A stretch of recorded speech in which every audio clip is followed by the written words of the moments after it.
Okay, let's go.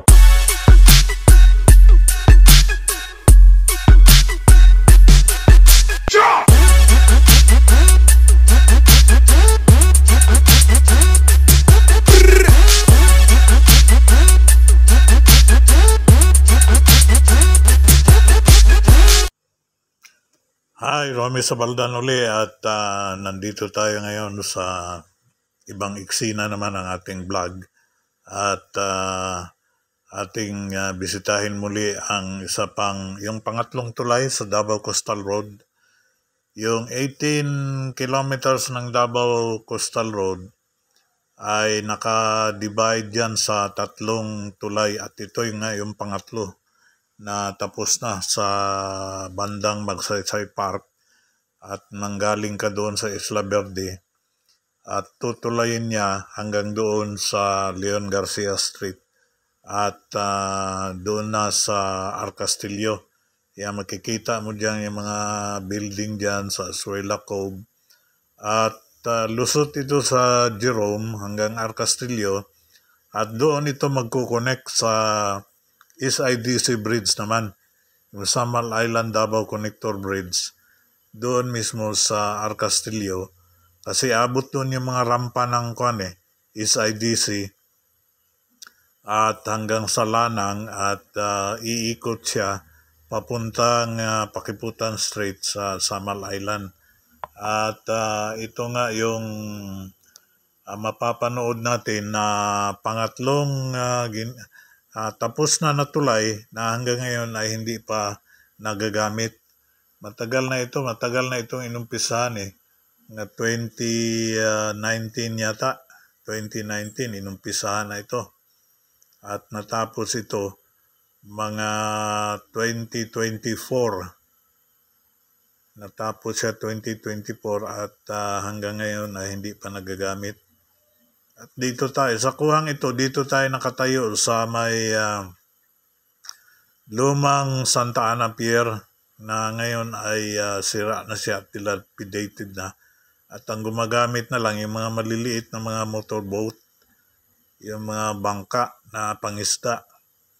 At dito sa kinatayuan natin, makikita natin yung Samal Island kung saan nga tutulayin din ng isang habang tulay. Ito yung kuha naman natin dito sa bandang Leon Garcia Street, parallel street niya. At dito, makikita mo na tapos na talaga siya. Ito yung isa sa pinaka-latest nating kuha dito sa... Dito rin tayo nag-umpisang mag-vlog Doon niya, hinuhukay pa lang yung mga pile foundations niya noon sa mga drilling rigs at saka yung mga long arm backhoe nila at ito na ngayon siya tapos na. Meron ng handa na ito pati itong dito sa kanyang connector roads papuntang Piapi Boulevard hanggang Trading hanggang sa Bukana kung saan nandoon naman yung tulay ng Bukana Bridge na ngayon ay kunting trabaho lang ginagawa at 100% completed na rin yon. Ito, may mga finishing touches na lang silang ginagawa dito kasi nga sa katagalan na hindi pa siya nagamit ay naluluma na yung mga pintura niya, yung mga paintings niya doon sa mga railings niya ay luma na. At ito siya ngayon, makikita mo yung service road niya na nasira na. Yan sira yung service road niya dahil sa malalaking alon at saka malalakas na ulan. At yan man yung service road na dinaanan nung hindi pa nasira. Ang lalaki ng mga bato niya.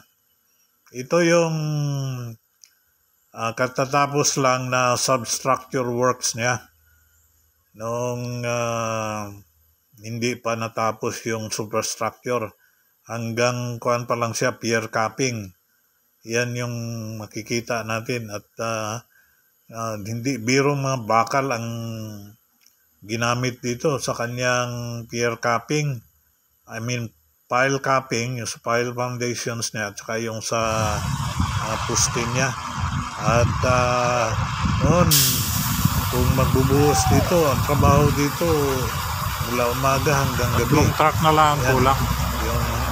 Yung trabaho habang binubuhusan yung mga pier capping niya, ng lalakihang pier capping niya. Tingnan mo, dahil sa laking structure niya, sa substructure works. Yan yung buhos niya. Malimit, gabi ginagawa ang pagbuhos dito dahil malamig na. Kasi yan, yung semento mismo, mainit yan eh. Pag hindi mo palamigan yan, bubuhos ka rin yan, habang napakainit ng panahon, ay baka magkakaroon siya ng thermal crack. Kaya minabuti nila na magbuhos sila gabi kasi malamig na, wala na yung init ng araw. Ganito siya noon, no? Ganyan siya kalaki yung trabaho na ginagawa niya sa pundasyon pa lang. Meron pa siyang lean concrete para pantay yung pag-install nila ng mga bakal para sa kanyang napakalaking pile capping niya. Laki ang pile capping niyan.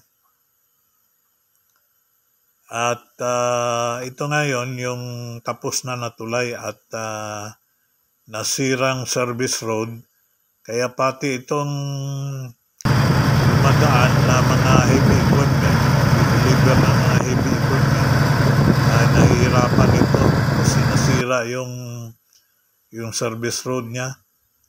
Ito yung latest na kuha natin sa lugar na yan, at makikita mo sa background yung tulay ng Magsaysay Park galing Isla Verde na tapos na siya.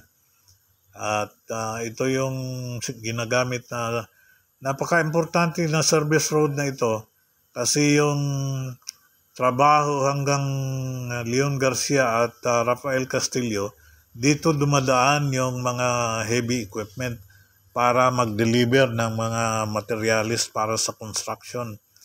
At dito rin dumadaan itong mga flatbed na ito para mag-deliver ng mga reinforcement sa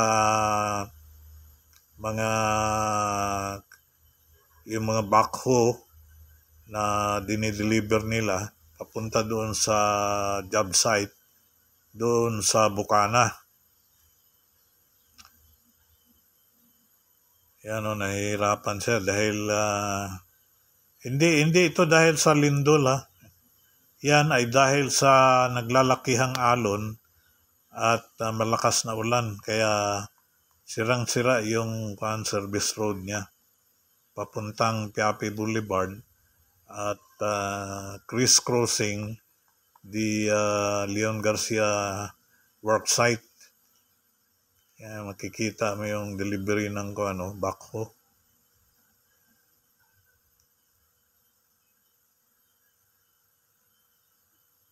Yan, dahan-dahan siyang nakalusot kasi napakabigat yung dala niya Hindi pwedeng mabilis na takbo dahil ang lalaki ng mga naiwang bato dahil sa malakas na alon.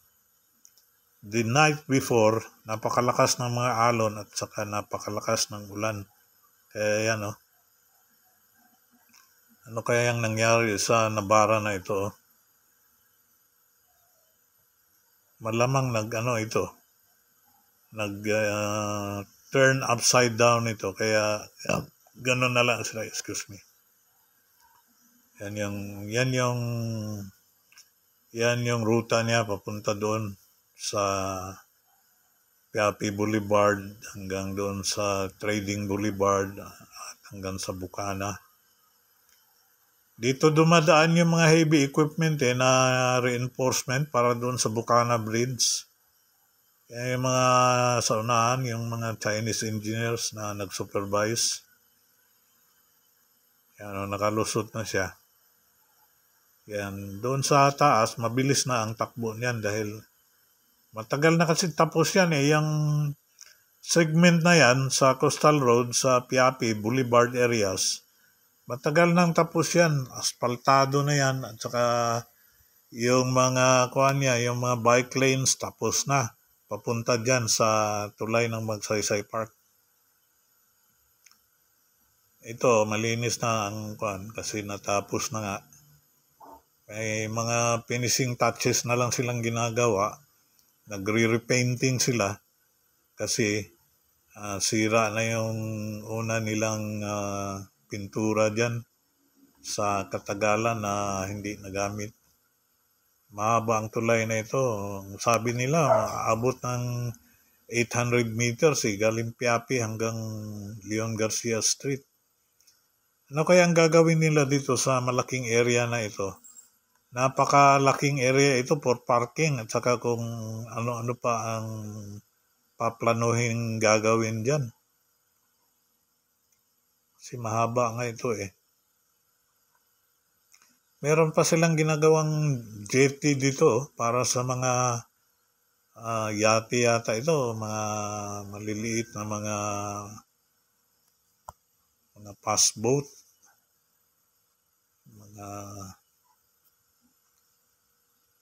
ito yung sa side ng yung sa